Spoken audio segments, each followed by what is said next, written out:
Hello, everyone. This is Mr. Informal with a new podcast. We are on the 35th edition of the Mr. Informal podcast.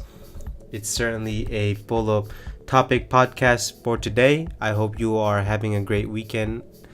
Obviously, I am recording this on a weekend, and hopefully, your weekend is lively and vibrant compared to mine because I did not do anything this weekend. Well, maybe I did go to Hollywood and look for some costume, but no go. Couldn't find anything. I was thinking about maybe being a prisoner with the old prisoner, the black and white costume, but didn't see that. And so these are the topics for the 35th edition Mr. Informal podcast. Number one is the apparel subscription. That's going to be interesting. Sexual harassment in fashion. This is certainly a big thing, especially what's going on with Hollywood, and don't be surprised if there are more coming, and you will see it in the news. Number third topic for today is fashion advertisement compared to other countries. American fashion advertisement compared to other countries. So that's going to be interesting. This can also be tied to basically any type of industry. It's not just fashion, could be electronics, could be cookware, could be homeware, interiors, anything. And then the consequences of having a smart home. That is the last topic for the Mr. Informal podcast. So the last topic is going to be interesting as we move on to the technology age where everything suddenly becomes connected, whether it be through social media, through other devices that we can control when we're out and about other than being at home. So that's going to be interesting because it's not just phones that are connected nowadays. It could be routers, TVs. It could also be your refrigerator, even your washing machine and your dishwasher. So that is interesting. And so let's start with the Mr. Informal podcast. So first topic is the fashion subscription model. Let me list out a couple of brands here. We got Trunk Club, Bombfell, 5-4 Club. So those are the couple common ones. I'm sure there's more. It's not just men, it's also for women. Obviously, we got Trunk Club for women too. So let's talk about that. So these companies is basically telling you what to wear depending on what's on trend, your style based on the profile that you gave to them, and also your measurements. And these companies analyzes that with their algorithms, data analysis, calculations, and formulas, whatever it may be. Then they will send you every month, depending on the model, 5 pieces to 7 pieces with a top, pants, or bottoms, accessories from tie, bows, handkerchiefs, belts, gloves, depending on the season. And then once you receive it, you'll try it on, and if you like it, you'll keep and maintain the subscription. So there are good and bad about this. Obviously, there's the good is if it fits you, if it's nice, if it's trendy, you'll wear it. The bad thing is that if it's trendy, you know it's not gonna last long. It won't be a classic. You won't be able to wear it the next year. And then sometimes the hassle of shipping it, and then the hassle of seeing it in person, you did not expect it. You did not expect the color to be this way, and sometimes it just doesn't fit well. And so yeah, those are the good and the bad. Will there be an ugly? Well, we don't know, but these subscription models are rising because they remind me of mail-in orders back in the 80s and the 90s. It's no different. This time they send you every month, which is no different. But this time, instead of you picking it, they actually pick it for you depending on your style, your fit, and what's on trend. So it is interesting. By next year, there's going to be more competition, the rising in profits. It may be a good investment to be in because of the rising profit. Not only that, a lot of people, as you know, are not going to the malls anymore. They're buying instead going online, whether it be Amazon, even other retailers. And now it's the same thing with this. Instead of you buying it, they send it to you every month.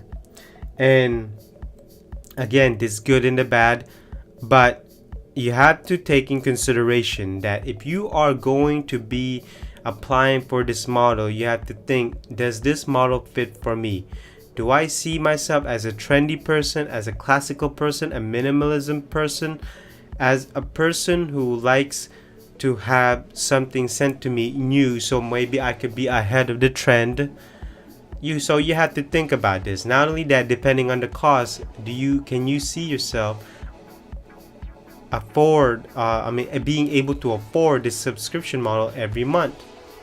So those are the things that you have to consider. And for me, I'm not into it.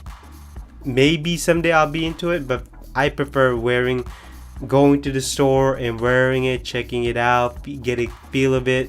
That's just me. Now, not to say that everybody's the same as me, but once you know your sizes, or once these companies start to get to know you better, then things are starting to get better. I think the first 2 months is when you start to feel it out, see if you like it. But sooner or later, these companies are gonna know you better, maybe better than yourself. And so if you're the type to have some brands style on you, well, that's good. I guess you don't need anybody to I guess you don't need to hire a stylist, because this is technically a stylist right here that you're applying for, because also you're spending money every month. So the model of this is not anything new. It's just that we're going to the internet of things now, and you have to consider it. If you think you want to apply for this subscription model, just think before you act. Same with any other things in life. So we're now on to the next topic, which is a big thing right now.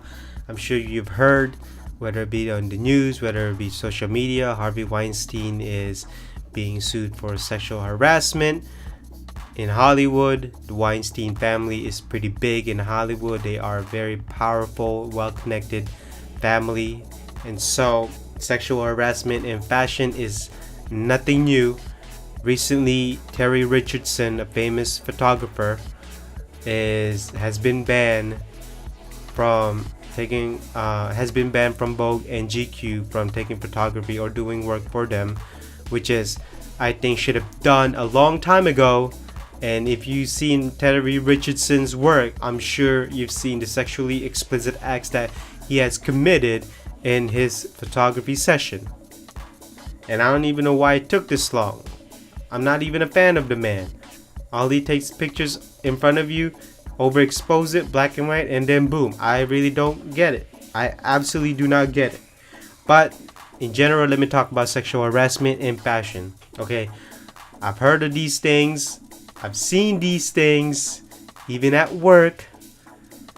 I'm talking about the boss. I'm not talking about any other low-level employees.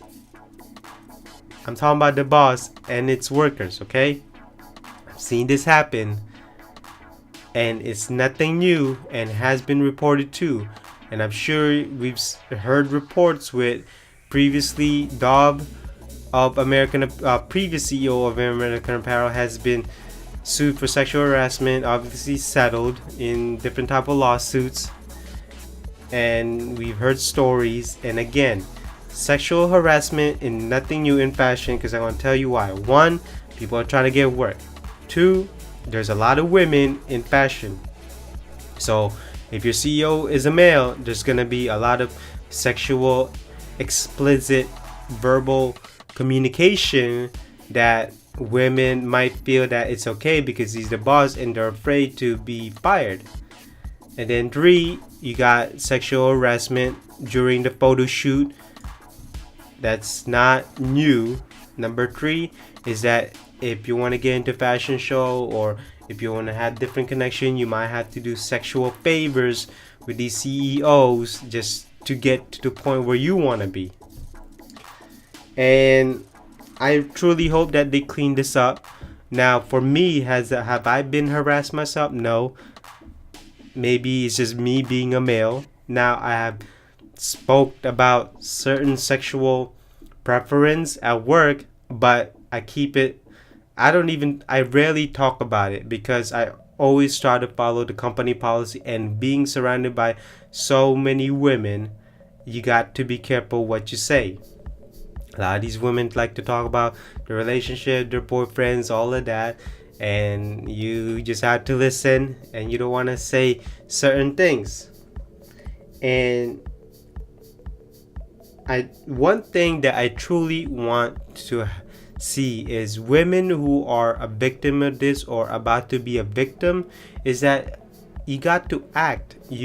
Now, whether it be you gotta hire a lawyer or maybe report it through the work agencies, job agency, you gotta act on it. Don't just suddenly later on and then, oh yeah, he did this, he did that, or she did this, she did that. Like, come on, you have to act quickly.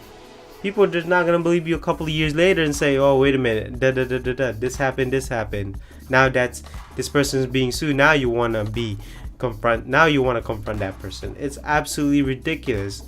You have to act either on the spot or quickly. You can't just later on and say, oh, this person did this. Now, if you're a boss of the company, if you say what you say in the company policy, you got to do it. You can't just be the boss. Now you're taking advantage of your power. Not only that, you're abusing it. And I don't appreciate that if you are my boss. And if that ever happens to not just me, but I see other people, I have a problem with it. Now, I may not act on it the same day, but a couple of days later, I'll act on it or talk about it. Like, look, this is not good. It's having a negative atmosphere in the workplace, and it's having a negative impact. And that's not the kind of workplace I want to be at. Alright, on the third topic that I want to talk about is something quite interesting. If you ever travel, not just in the US or even Canada or even Mexico, I'm talking about outside of North America, you'll see the difference of how they advertise this, because it's a cultural thing. Okay? Everything that you know in the US is not going to be the same. I'll give you an example. If you are promoting a trench coat, here it's all about the look and it's all about the style. That's all they're gonna promote. But if you go to Japan, it's not just the look, it's not just the style, but what it can do for you. Is it waterproof? Does it have pockets? Will it keep you warm? It's just more than that. So they spend a little bit, they add a little bit of details here and there. If you go to Italy, it's not just the look, it's also about the sizing, it's also about the length, and does it look like the Italian style? So you have different brands of marketing here. It's not just one or the other. Nike does this too, okay?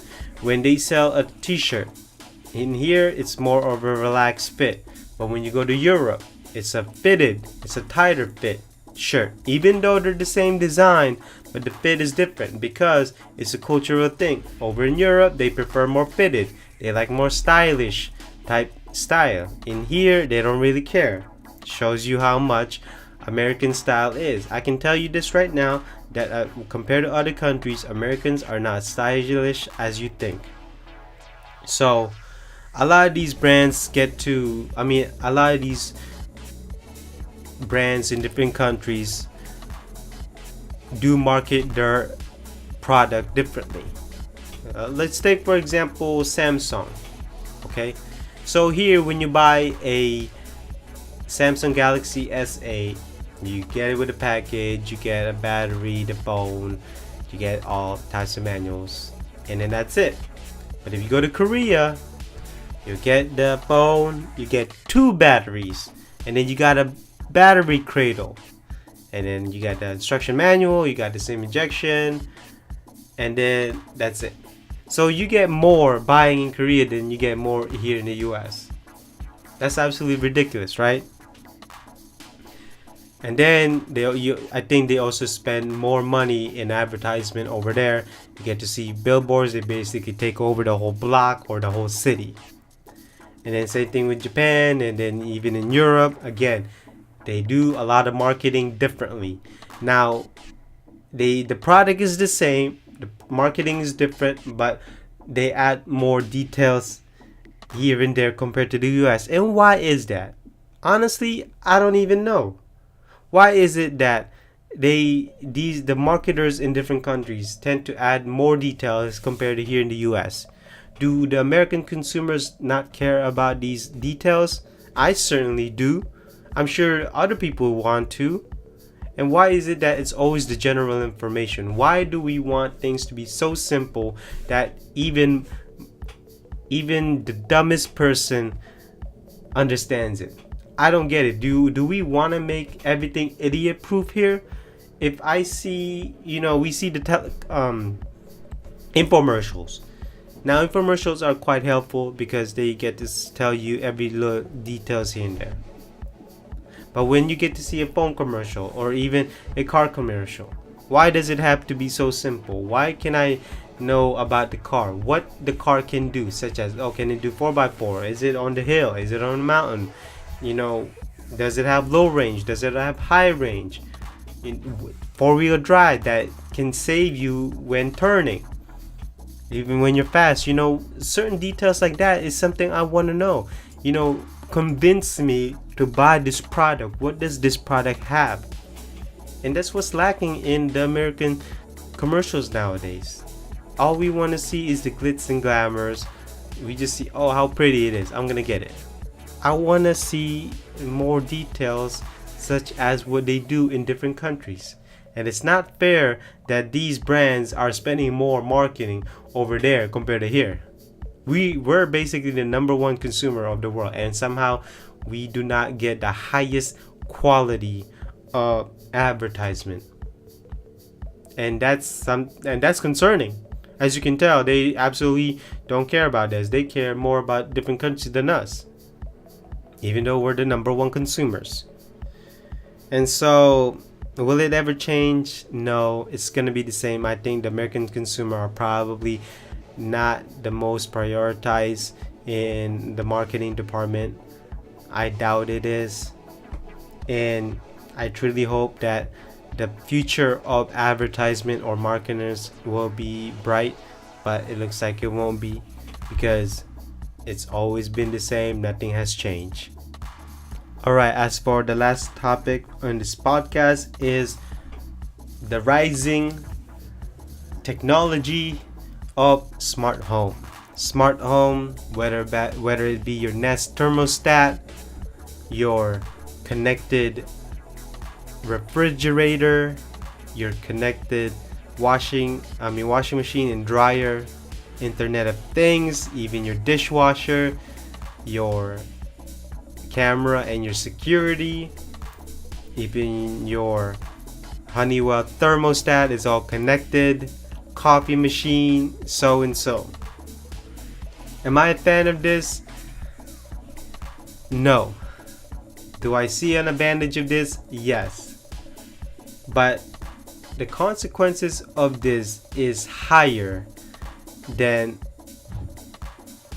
No, let me rephrase that, okay? The disadvantage of this is higher compared to the advantage, and I'll tell you why, okay? I'm not saying that the future will not be smart home, okay? The future is smart home, and that's what it's gonna look like. But the problem I have of this is that if it's connected to the internet, it means it can be hacked. If it's connected to the internet, it means it can be controlled. And that is my biggest concern, is that there's just gonna be a lot of hackers that can control your homes. and that's not something I'm willing to compromise. I like to have everything when it's in my house. I like to be controlled in house. Now, it's nice to have control over when you're not in your house, but at the same time, I'm not willing to go that far. Now, the only things that I would prefer to be in Wi-Fi is obviously the security camera.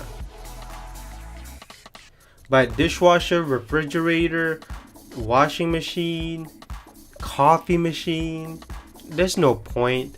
Not only that, we humans are starting to get lazier and lazier.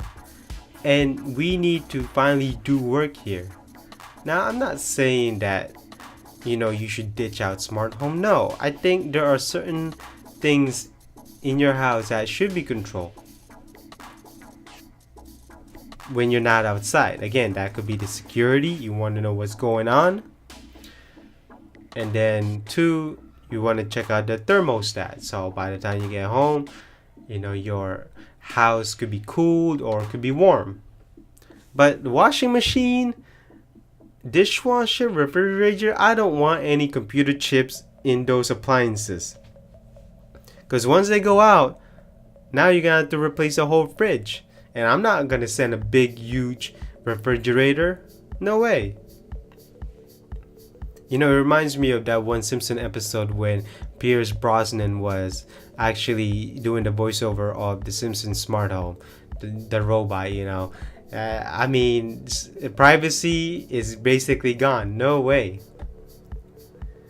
And I do believe that when the future suddenly becomes connected, I see that us humans becoming more lazier. I think we're not taking upon ourselves to do certain things, to take actions.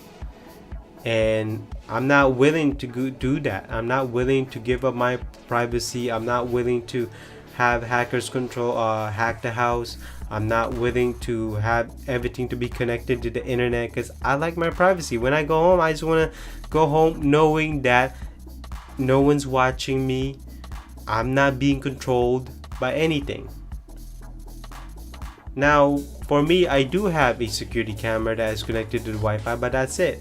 My fridge, my coffee machine, my TV is not being controlled by the internet. That's what I like about it. Give me some sanity here, knowing the fact that no one's controlling me. And Equifax has been hacked. Our social security, our credit rating's been hacked. Wells Fargo's been hacked. How many things or how many mistakes is it gonna take for us humans to learn that we should not put everything out there? Because things can happen. And so that's just what I want to talk about. I think it's absolutely getting out of hand. A lot of these internet companies or internet things is getting hacked. And again, once you're in the internet, anything can happen. And even if there's law, there's nothing that can protect you from it. And so that basically concludes this Mr. Informal 35th edition of the Mr. Informal podcast. I hope you learned something. And if you have any further comments, let me know down in the comments below. Or if you want me to talk about something, let me know down in the comments below. And so I will see you in the next podcast. Bye-bye.